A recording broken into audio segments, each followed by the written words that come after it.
Good morning, students. Okay, in continuation of all those topics, organic chemistry, 5 chapters finished: haloalkanes, haloarenes, alcohols, phenols, ethers, carboxylic acids, aldehydes, ketones, 3 chapters, polymers and amines. Out of 7, from part 2, 5 finished. I think those two will delete due to this corona. And in first part 1 we have 9 chapters. In that, biggest chapter is P block. Already finished the P block elements, and what surface chemistry finished from physical chemistry, and solutions also finished. Okay, last previous classes. Okay, after that continuation we'll see the one more important topic. It is also important for the NEET. Okay, in PU level nearly 10 marks will come from this chapter. Okay, welcome to new chapter, that is electrochemistry. It always deals with the transformation of electrons from one system to other system. It deals with the behavior of electrolytes in solution. It deals with the behavior of electrolytes in solution. It also deals with the electrolytes in equilibrium. It also deals with the electrolytes in equilibrium. It also deals with the electric chemical change, chemical energy into electrical energy.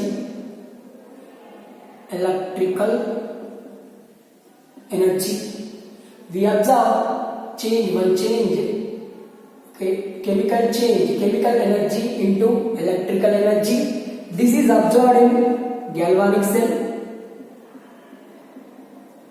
We'll see in continuation what is the galvanic cell. And it also deals with the conversion of electrical energy into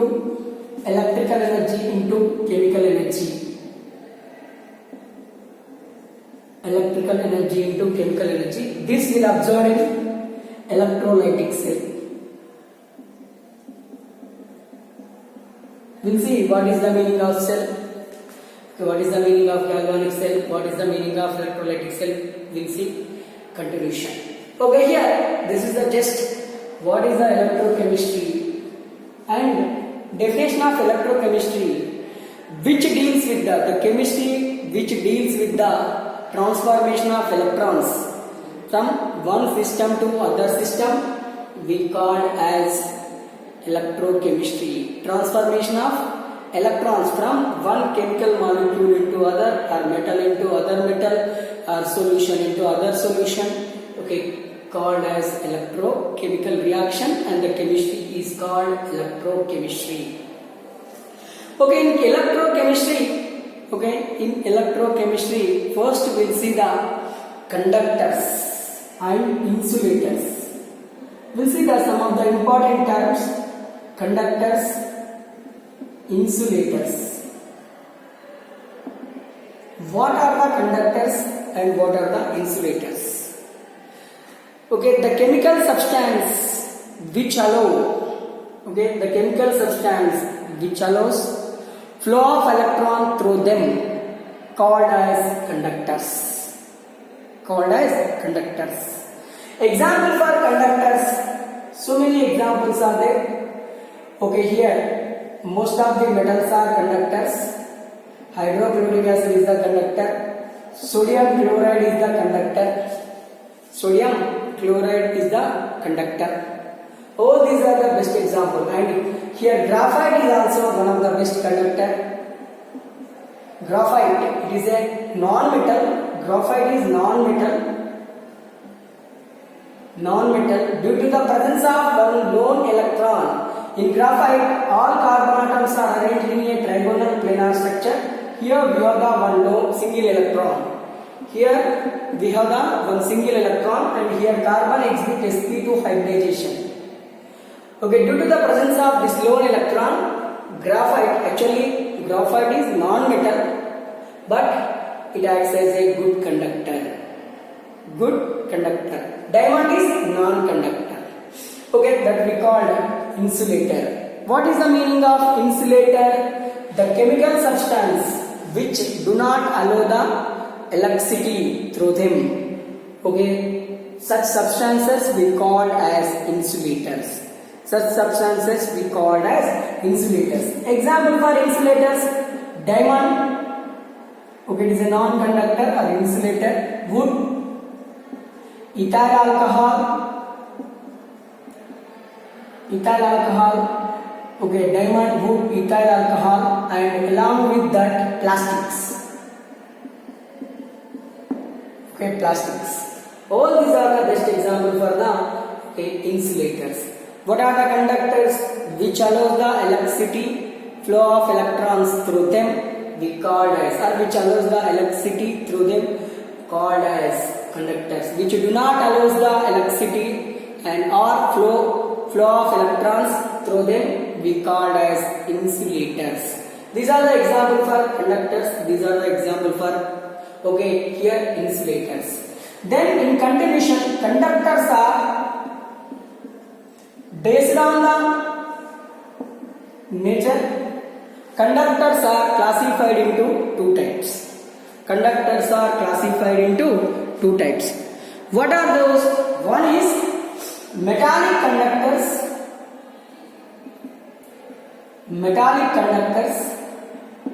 And here electrolytic conductors.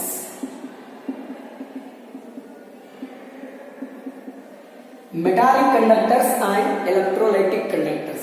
What are the metallic conductors? All the metals allow the flow of electron through them and acts as a conductors. Such type of conductors are called metallic conductors. These metallic conductors are also called electronic conductors.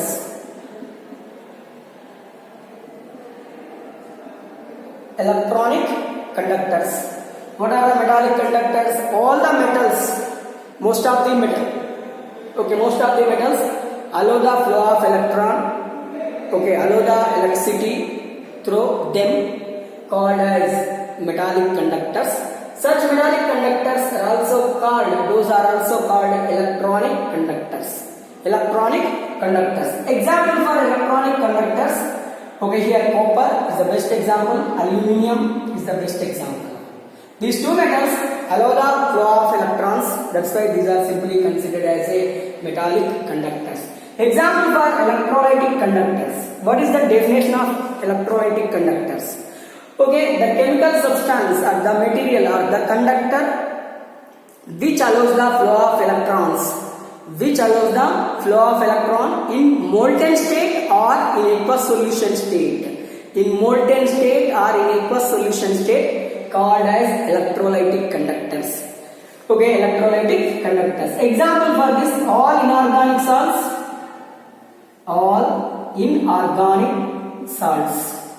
Inorganic salts means most of these salts which are used in qualitative analysis of inorganic compounds. All are the best example for these electrolytic conductors. Acids. Strong acids or weak acids. Here strong acids. Strong acids means hydrochloric acid, sulfuric acid, phosphoric acid. Weak acid, acetic acid, oxalic acid. All those are the best example. Bases: sodium hydroxide, strong base and weak base. Strong base and weak base. Strong bases and weak bases. All these are the best example for electrolytic conductor. These allows the flow of electrons through them in molten state.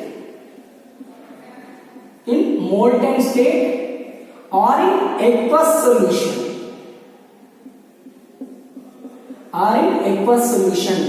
We call as electrolytic conductors. We'll see in continuation what are the differences between electronic conductors and electrolytic conductors, electronic conductors and electrolytic conductors. Here we will see the difference.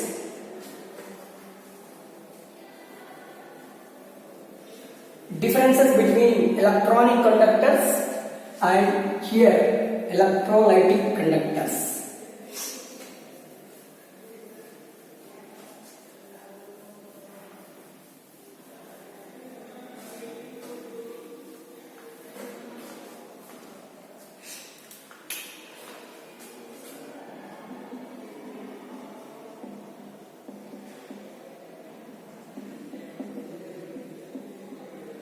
Between electronic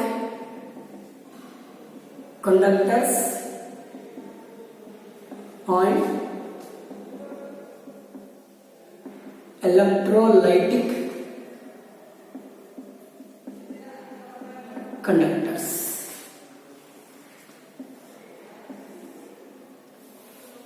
Okay, here one side I am taking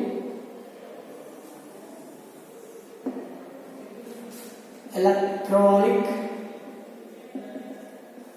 here I am taking electrolytic. Okay, here the metallic conductors also called as electronic conductors.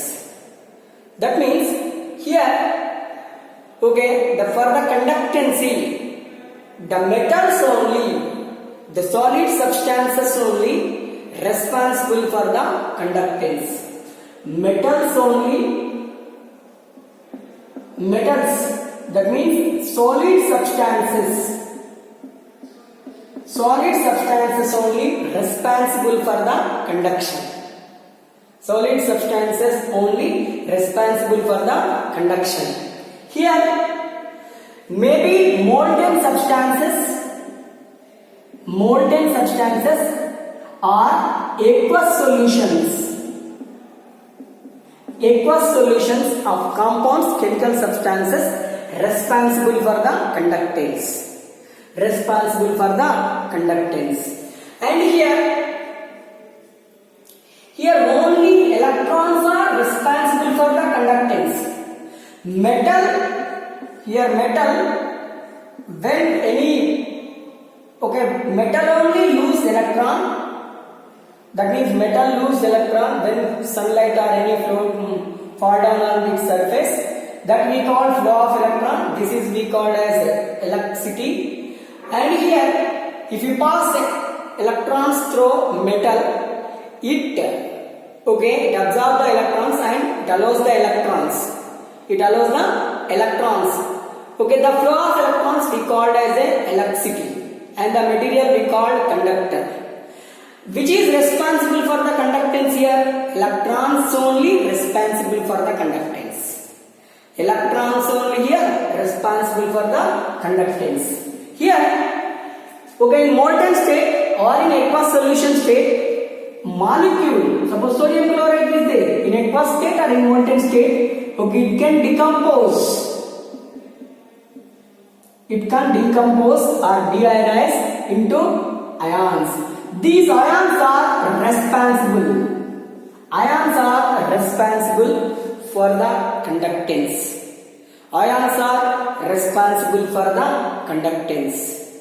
And here,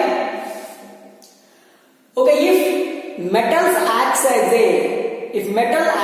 a conductor, there is no chemical change.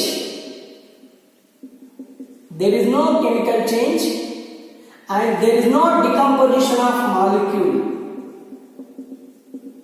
decomposition of chemical substance. See here, okay, always copper wire or aluminum wire allows the flow of electron during the domestic purpose what we are using electricity in our home. Okay, always aluminum or copper wire present like that only. It allows the flow of electron, but it never decomposes and there is no chemical change. Okay, there is no chemical change is observed. During the conduction. Here there is a chemical change observed.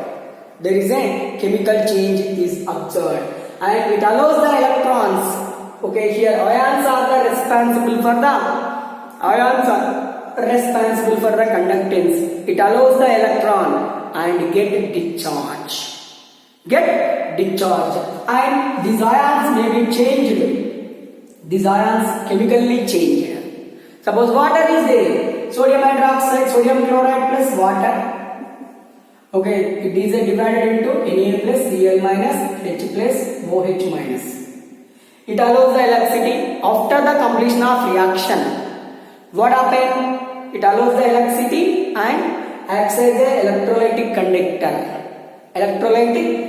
After that, sodium plus becomes sodium, chlorine becomes chlorine. That means get discharged. It chemically changed. Okay, it undergoes decomposition and chemically changed. Okay, it is a chemically changed. Where? In electrolytic conductor.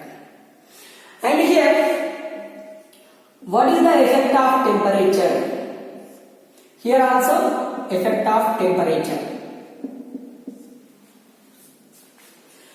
When you heat the metal, for example, if you heat the metal, the conductivity of that particular metal decreases. Why? Metals, when you heat the metal, it absorbs the energy, that thermal energy, and aggregated. Okay, aggregated means both are what we call aggregated or what we call collision, involves in collision between two molecules, and the kinetic energy of that particular metallic particle increases. Then conductance gradually decreases. By increasing the temperature, electronic conductor conductance decreases. Okay, what is the reason? Because the thermal aggregation of what we call collision of two metallic molecules. Okay, that is the reason for why decreasing. Okay, here by increasing the temperature, suppose for example sodium chloride is there, here water is there, just heat. What happens? It easily releases the electron, it easily gains the electron and easily fastly decompose. If you are not using temperature, it will be 1 gram of sodium chloride will decompose within 10 minutes. Okay, if you use the temperature, that means rise 10 degrees centigrade temperature, 27 to 37. Okay, we increase 10 degrees at least. Okay, below that one, below 10 minutes it will finish. That means it dissociates, decompose and form the ions and acts as a good conductors. That means by increasing the temperature, the rate of decomposition, the rate of dissociation, deionization of that electrolyte increases and the activity of ion also increases. So acts as a good conductors. Here ions fastly carries the electron and acts as a good conductor. That means by increasing the temperature, the conductivity of electrolytic conductor increases. Okay, these are the differences between electronic conductors and electrolytic conductors. Okay, next in continuation we'll see the one more topic. What are electrolytes? What are non-electrolytes?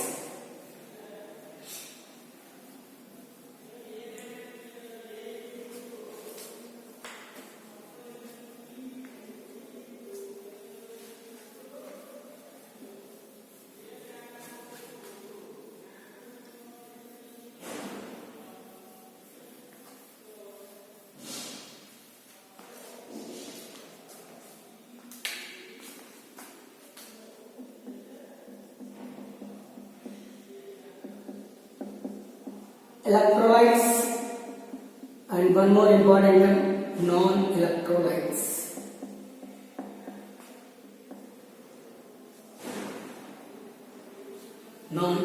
electrolytes. We'll see in continuation electrolytes and non-electrolytes. Okay, here in continuation electrolytes and non-electrolytes. What are the electrolytes? The chemical substances in molten state or in aqueous solution state which allows the electricity called as electrolytes. These electrolytes again classified into two types. What are the examples for electrolytes? Okay, acids, bases, inorganic salts. Example for electrolytes. What are the electrolytes? Okay, the chemical substances in molten state or in aqueous solution state which allows the electricity are called electrolytes. Here electrolytes again classified into two types: strong electrolytes and weak electrolytes. Strong electrolytes and weak electrolytes. Okay, the strength of electrolyte, the conductance of electrolyte depends on the rate of dissociation.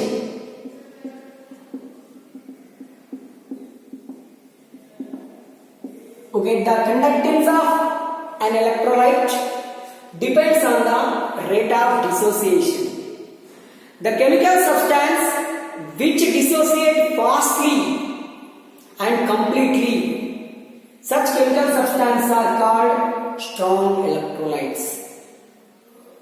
Okay, these acts as electrolytes, the chemical substance which acts as electrolyte, okay, when they completely dissociate,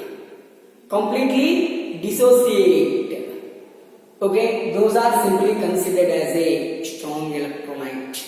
Suppose for example here I am taking AB, it completely dissociate A plus and B minus. Example for strong electrolyte, all inorganic salts. Inorganic salts means sodium chloride, potassium chloride, magnesium chloride, rubidium chloride. Okay, all these are the best example for the inorganic salt. Sodium chloride, potassium chloride, rubidium chloride, magnesium chloride, strontium chloride. Okay, here barium chloride, beryllium chloride. All of these are the inorganic salt. And strong acids. Okay, here strong acids. What are the example for strong acids? Hydrochloric acid. Okay, sulfuric acid, phosphoric acid. Okay, perchloric acid, sulfurous acid, nitric acid, nitrous acid. All these are the best example for the strong electrolytes or strong acids. Strong bases also.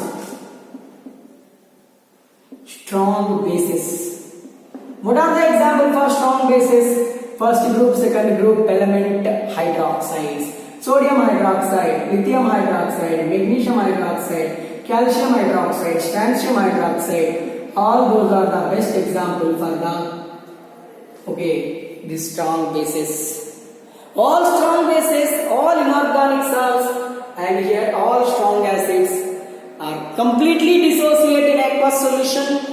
Okay, and forms complete ions and allows the maximum conduct electrons and allows the more and more electricity and acts as a strong electrolyte. Okay, then weak electrolyte. Okay, the chemical substance which dissociate partially in aqueous solution and allows the electricity are called as weak electrolyte. Partially means AB is chemical substance. Here we have the equilibrium. This is the difference between partially and completely. Completely means one-headed atom arc is there, one side only. Partially means two half-headed equilibrium is there. What is the difference completely dissociate and partially dissociate. If you take 10 AB here, 10 converts into A plus and AB, might be minus. Here if you take 10 AB molecules, here we get 5 or 6 A plus and 6 B minus ions. B minus ions. Okay, example for these weak electrolytes. Weak acids. Example for weak acids. Okay, here weak acids, acetic acid. All organic acids are weak acids. Maximum organic acids, weak acid, acetic acid, oxalic acid, all these are the weak acids. Weak bases. Weak bases also best example for ammonium hydroxide is the weak base. Weak base is also best example for this weak electrolyte. Okay, these are the two types of electrolyte. Two types of electrolytes, strong electrolytes and weak electrolytes. And what about the non-electrolytes? In molten state or in aqueous solution state. Okay, the chemical substance which do not allow electricity are called as non-electrolytes. What are the examples for non-electrolytes? Sugar solution, urea solution, ethyl alcohol solution. Okay, these three solutions in molten state, or these three compounds in molten state or in aqueous solution state do not allow the electricity. Such molecules we call as non-electrolytes. What are the differences between electrolytes and non-electrolytes? Okay, what are the differences between electrolytes and non-electrolytes? These electrolytes allows the electricity. Non-electrolytes not allows the electricity in molten state or in aqueous solution state. Okay, here what are the examples? Here electrolytes are classified into two types, one weak and strong. There is no classification. And here these are the dissociate. Which one? All these strong electrolyte and weak electrolyte easily dissociate into ions and these ions are responsible for the conductance. These are also dissolved in water. Sugar dissolved, urea dissolved, ethyl alcohol dissolved in water, but no dissociation. Benzene, toluene, all these are the non-electrolytes. These are dissolved, but there is no dissociation into ions. That's why, non-electrolyte, these are called non-electrolyte. These not allows the electricity or flow of electrons. This is about the one of the basic concepts in electrochemistry. What are conductors? What are insulators? Types of conductors. How many types of conductor? Two types: metallic conductors and what we call electrolytic conductor, electronic conductor and electrolytic conductor. After that, electrolytes, non-electrolytes. Again, electrolytes classified into two types. What are those? One is strong electrolyte and other one is the weak electrolyte. Again, tomorrow we'll see, in continuation we'll see what is the electrolysis process.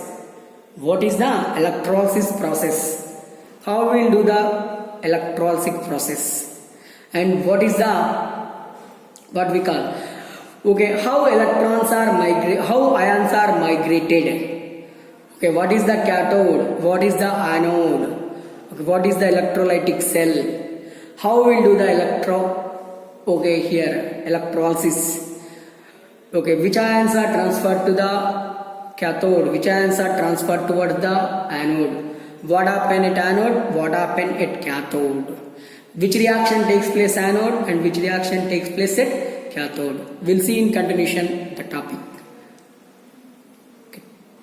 Next class. Thank you.